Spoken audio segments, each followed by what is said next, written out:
Hi guys, this is something new we're starting for the community because obviously now we're starting to live stream the events out. We wanted to give you a bit more added value by having a Q&A session.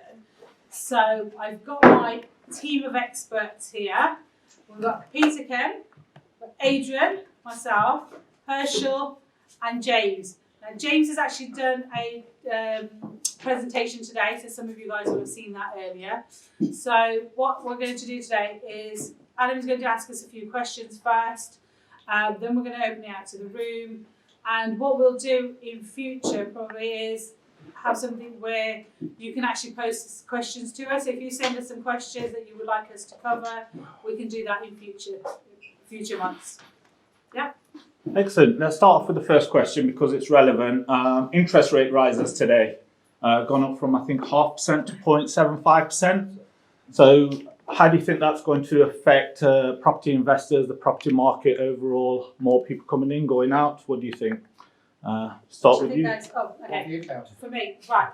So for me as a property developer, it's going to make a difference for us, obviously, in terms of people that are going to be buying our properties. We've got to look at affordability. But for the properties that we're building, because we're building net carbon zero homes that won't actually cost our clients anything in terms of heating and lighting, if it costs them a little bit more in their mortgage, it's not really going to be that much of an impact to them. But it's the rising cost of heating and fuel costs at the moment, which are obviously a major concern for everybody. But it's getting that right in the marketplace. So for us, as property developers, that's why we're building eco homes.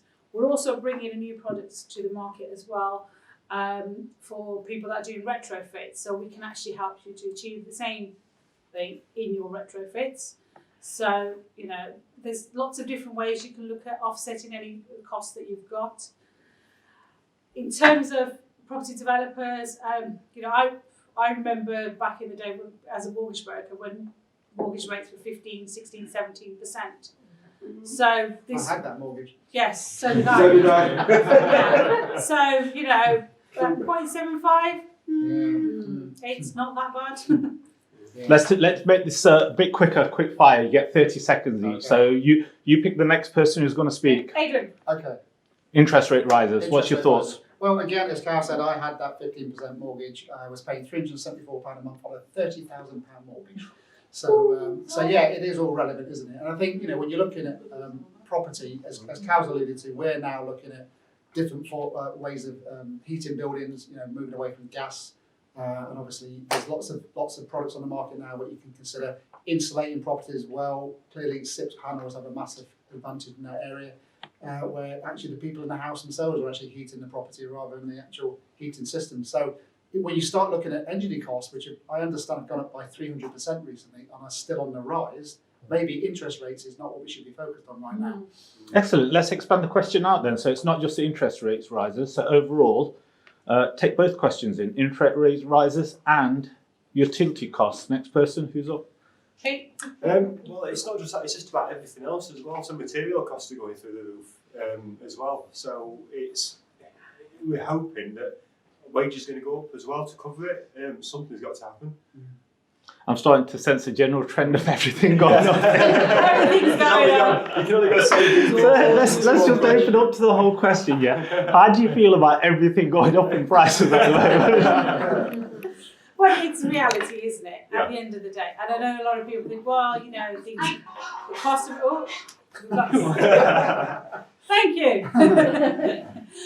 The cost of everything is going up, and a lot of people say, well, because of the rising cost and everything, now is not the right time to invest.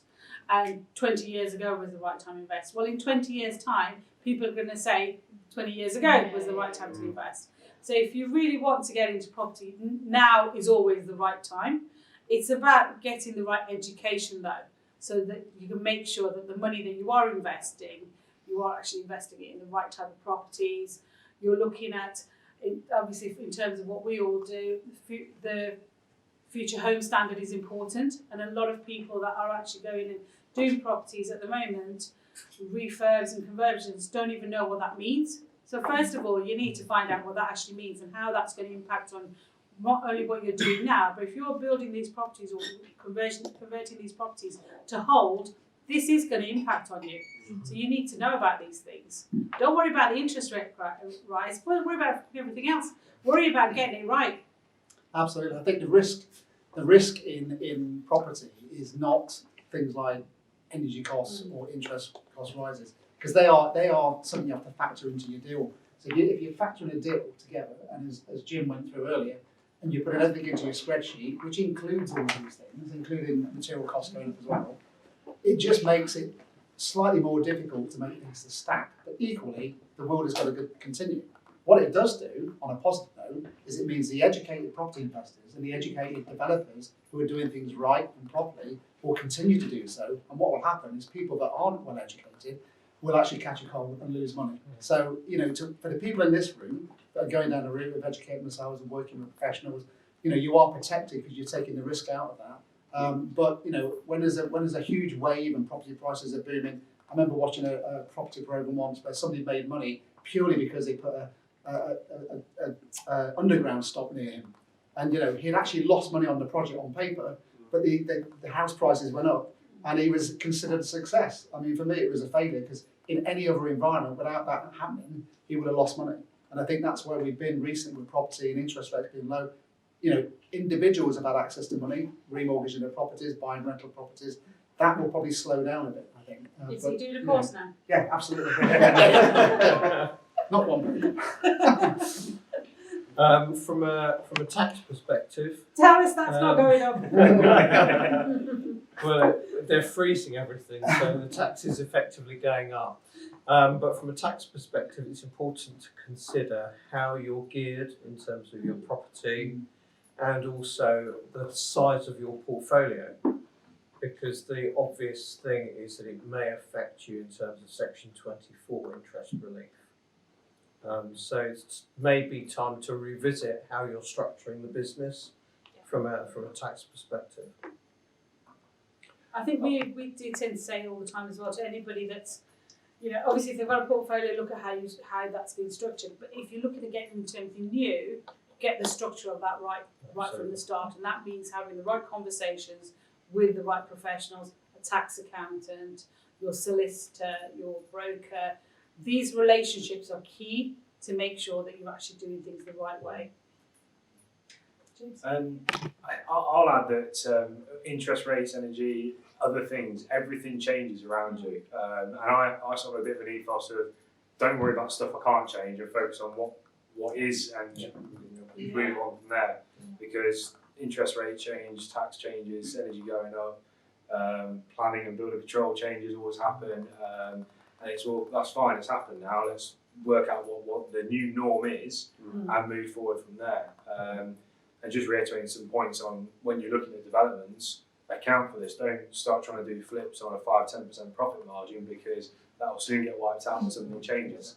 But I can suck up a 20-30% increase in material prices, even though it's only a 9-month program, the stuff still is increasing, but okay, there's not a lot I can do about it apart from trying to be smart on my buy-in and trying to be smart on bulk buying stuff to bring the cost down. So I just try and focus on the stuff I actually have in control, and whatever's changed has changed, and I'll move forward from there. You've got to remember as well that it's not just you that the prices are raising for. Everybody's in the same boat, so everybody's going to be having to sing from the same hymn sheet, really. And like you say, that's going to happen at some point. It will even out. Yeah. So those developers who are working on slim margins, if things increase, and they won't be there next year. Right. And eventually things might come back down to adjust because the demand's dropped down. Yeah. And that's across the board with everything, aside from property as well. Always remember the quote: the only thing which is constant is change. Very, very incorrect.